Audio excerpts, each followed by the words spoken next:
क्या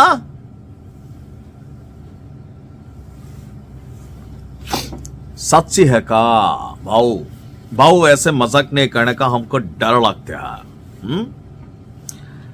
আমার কাছে মনে হয়েছে যে ঘটনাটা পলিটিক্যাল বক্তব্যের বাইরে কিছুই না। আর যদি পলিটিক্যাল বক্তব্যের বাইরে হয়ে থাকে তাহলে আমাদের এই যে একজন বড় মাপের নেতা মেজর হাফিজ নিশ্চয়ই তিনার কাছে গোয়েন্দা সূত্রে অথবা ভারত থেকে গোপন সূত্রে ওনার কাছে খবর আসে। মাঝে মাঝে আমার দেশ পত্রিকার মাহমুদুর রহমান ভাইয়ের কাছে কিন্তু অনেক খবর আসে ভারত থেকে গোপনে। তো তেমন ভাবেই কি আসছে নাকি তিনি এই তথ্যটা কই জানছেন, নাকি পাবলিক যেটা খাইতে চায় অথবা নেতা কর্মীদেরকে চাঙ্গা করার জন্য? তো এই ধরনের কথাবার্তা এই মুহূর্তে বললে হবে কি, জনগণের একাংশ খুশি হবে, কিন্তু সচেতন জনগণ যারা তারা বোঝে যেগুলো বলার জন্য বলা। আওয়ামী লীগের অনেক নেতাকর্মীর একটু টেনশনেও আছে, তবে ভারতকে যারা রগে রগে চিনে তারা বোঝে যে এটা অসম্ভব। দর্শক, বিএনপির স্থায়ী কমিটির সদস্য এবং ভোলা ৩ আসনের সংসদ সদস্য, বিএনপির খুবই প্রথিতযশা এবং কি রাজনীতির মাঝে খুবই সরগরম একজন ব্যক্তিত্ব, একজন আর্মি পার্সন, সুপার কপ, মেজর অবসরপ্রাপ্ত হাফিজ উদ্দিন সাহেব, তিনি গতকালকে বলছেন যে বাংলাদেশের নাগরিককে হত্যা করে গণতন্ত্রকামী মানুষের জীবন নষ্ট করে এই মুহূর্তে ভারতে শেখ হাসিনা অবস্থান করছেন। আর তিনি বলছেন যে মাফিয়া নেত্রী শেখ হাসিনার নির্দেশে দেশে হত্যাকাণ্ড চলছে।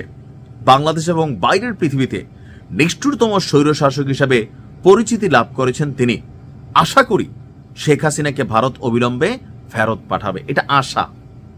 হেডিং ছিল বাংলাদেশকে অবিলম্বে ফেরত পাঠাবে ভারত, গণমাধ্যম কালের কণ্ঠের নিউজ। তা আমিও ঢুকছিলাম, ঢুকার পরে দেখছি ভাই আশা করছেন, আশার তো শেষ নাই। ভারত বিএনপির সাথে একটা সুসম্পর্ক চায়, এটা বাস্তব, কারণ আওয়ামী লীগ তো এখন ক্ষমতায় আসবে না, আসবে বিএনপি অথবা জামায়াত।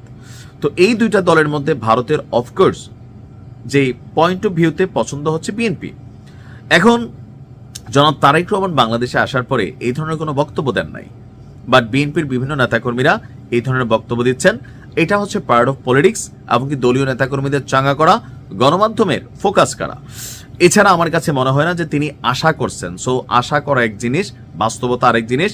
এমনকি আমার ধারণা মেজর হাফিজ নিজেও ভালো করে জানেন প্রত্যর্পণ বন্দি চুক্তির আওতা বলেন অথবা কোনো সিস্টেমে ভারত যদি শেখ হাসিনাকে কুরবানি না করে কোনো কারণে, যে এটা খরচ করার টাইম হয়েছে, থাকে না যে এখন শেখ হাসিনাকে খরচ করে দিয়া বিএনপির সাথে সম্পর্ক স্থাপন করবে, ওই রকম কোনো কিছু হইলে হয়তো বা অদূর ভবিষ্যতে হইতে পারে, বাট রাইট নাও এগুলো পলিটিক্যাল বক্তব্য।